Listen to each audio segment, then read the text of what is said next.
Our next speaker is Judy Rodenstein. She is the Preservation Program Specialist in the Office of Preservation Initiatives of the Advisory Council on Historic Preservation. At the Council, she's working on expanding and updating training courses and on developing the Preserve America program, managing the designation of over 900 Preserve America communities across all 50 states, several territories, and several tribal communities.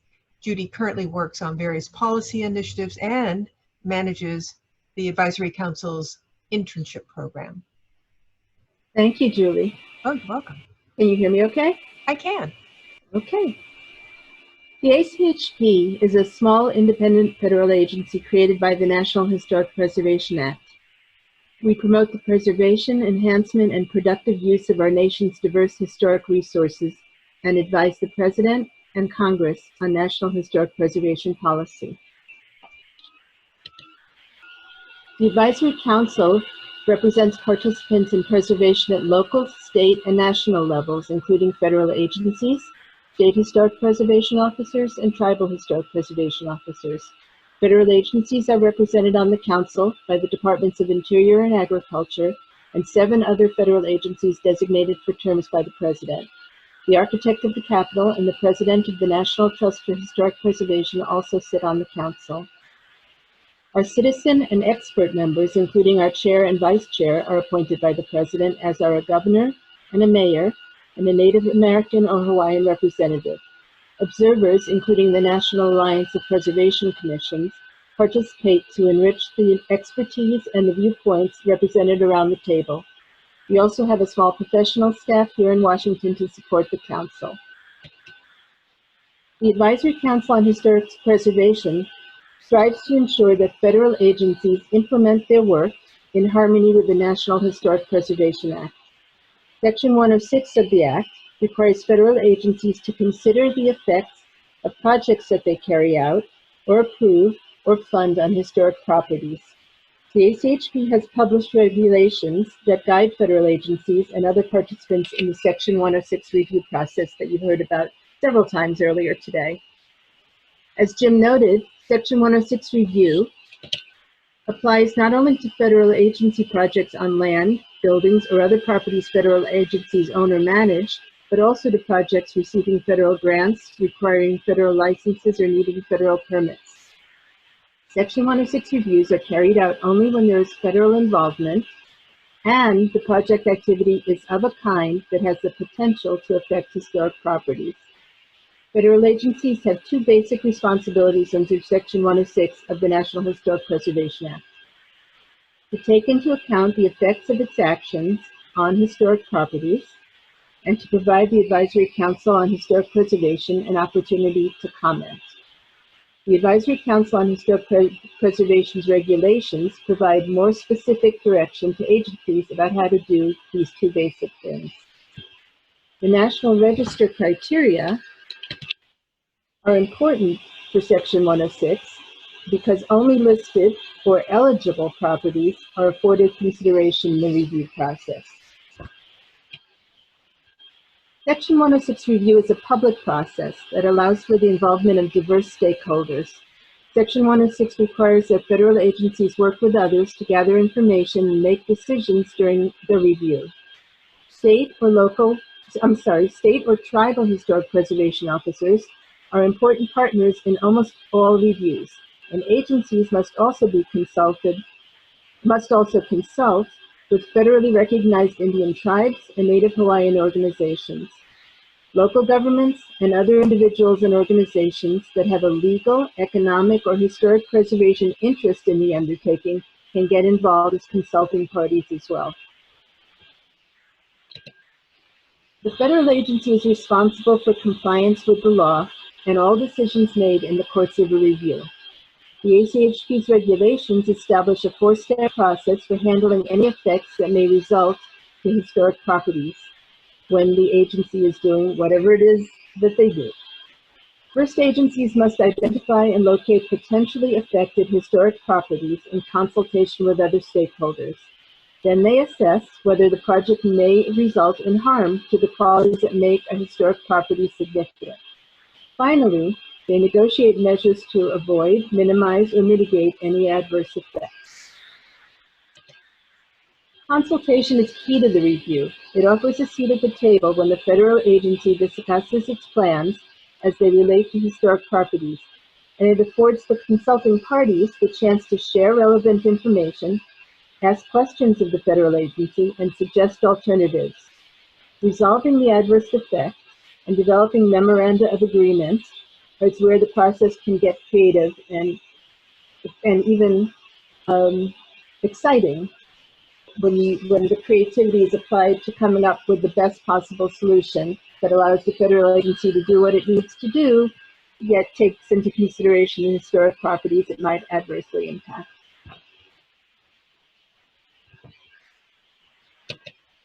Section 106 involves balancing project goals with different values and viewpoints about historic properties. For instance, Kala is a location with strong religious and cultural significance for Native Hawaiians. Observers from other backgrounds might not recognize this landscape as one of sacred importance. ACHP also works with federal agencies on larger scale to address their Section 106 responsibilities beyond case-by-case review. Alternative approaches, such as tailoring the Section 106 review process for a group of undertakings or an entire program, can streamline routine interactions while focusing effort on more complex projects. For example, the ACHP works with the National Economic Council, which coordinates the administration's efforts on infrastructure, to identify further efficiencies in carrying out Section 106 reviews for infrastructure projects while assuring appropriate consultation. The ACHP issues reports and guidance on topics such as improving coordination with federal environmental reviews, appropriate consultation with Indian tribes, and a policy statement, which I'm going to focus on a bit, guiding federal, state, and local government entities facing decisions about the management or disposition of controversial commemorative works, memorials, statues, markers, or other landscape features honoring divisive historical figures or events. Through the issuance of this policy statement, the ACHP seeks to promote informed decision-making and responsible stewardship of controversial but nevertheless historically significant commemorative works. The ACHP statement acknowledges it is essential for decision-makers to directly confront history's difficult chapters, consult broadly with the public, ascertain contemporary community views, consider a range of management alternatives, and promote public education regarding all aspects, positive and negative, of the nation's history. There are many resources available for more information about Section 106 and the National Historic Preservation Act. Browse the ACHP's website, download a copy of our Citizens Guide to Section 106 Review, which you can use to help protect historic properties in your community, or consider enrolling in a training course or webinar to learn more. Section 110 of the National Historic Preservation Act emphasizes how the federal government should show leadership in preservation and in the stewardship of historic properties that are in its care. Federal agencies have their own historic preservation programs and work with the various programs and entities created by the National Historic Preservation Act, such as the National Register, the State and Tribal Historic Preservation Offices, and the Advisory Council. Section 110 requires agencies to appoint a federal preservation officer as an agency-wide resource. They must survey and document historic properties that they own or manage. An important part of the ACHP's work in assisting federal agencies is improving their preservation programs. To that end, we work with agencies to find efficiencies in carrying out Section 106 reviews and to highlight best practices in preservation stewardship. Among other things, an executive order numbered 13287 and called Preserve America emphasizes improving federal agency planning and accountability. It requires federal agencies to report on their progress to the ACHP, which compiles a report to the President, including recommendations every 3 years. But there's more to the ACHP than Section 106 review and a focus on federal agency preservation responsibilities. The ACHP participates in federal working groups dealing with the intersection of historic preservation with many policy issues, including affordable housing, urban revitalization, sustainable development, disaster recovery, and building a more inclusive preservation program. We also have promoted the benefits of preservation, such as community revitalization, economic development, and heritage tourism through the Preserve America program. The ACHP also works with preservation partners to promote, standardize, and seek funding for nationwide digitization of historic preservation records in order to facilitate early and effective planning, to protect historic resources, and to improve citizen access to information. The ACHP is participating in planning for the upcoming America 250 celebration in 2026, helping ensure that historic preservation and its value in sharing the full range of American experiences is on the agenda. 4 years ago, the 50th anniversary of the 1966 National Historic Preservation Act was an opportunity to celebrate the accomplishments of the preservation program to date and to identify goals and strategies for continued improvement and relevance. One important goal is to inspire and involve the next generation of preservationists. The ACHP works with partners to create new opportunities for young people in the historic preservation field and to help build a more inclusive preservation program. Preservation in Practice, a program developed by the Advisory Council on Historic Preservation, the National Park Service, and the National Trust for Historic Preservation, in particular their HOPE crew, connects historic preservation and conservation through a joint project with historically Black colleges and universities. The project aims to bring African American young professionals into historic preservation and related career paths. Current architecture and construction engineering students at HBCUs learn about the important role they can play in preserving heritage through travel to national parks, hands-on experience, and learning from historic preservation professionals around the country. The St. Kootenai College in Montana is the only college in the nation that offers a degree program in tribal historic preservation. The ACHP, the college, and ACHP Foundation entered into an agreement to provide educational and professional growth opportunities to students in the college's tribal historic preservation and tribal governance and administration degree programs. Goals for this partnership include mentorships, internships, networking opportunities, and visits to Washington, D.C. to meet with ACHP and National Park Service preservation staff. The ACHP has just convened a traditional trades training task force to address the need to train a skilled workforce in the specialized carpentry, masonry, and similar work required for preservation. The task force, which meets for the first time tomorrow, will consider key issues regarding preservation trades, including credentialing, apprenticeships, curriculum development, and related matters.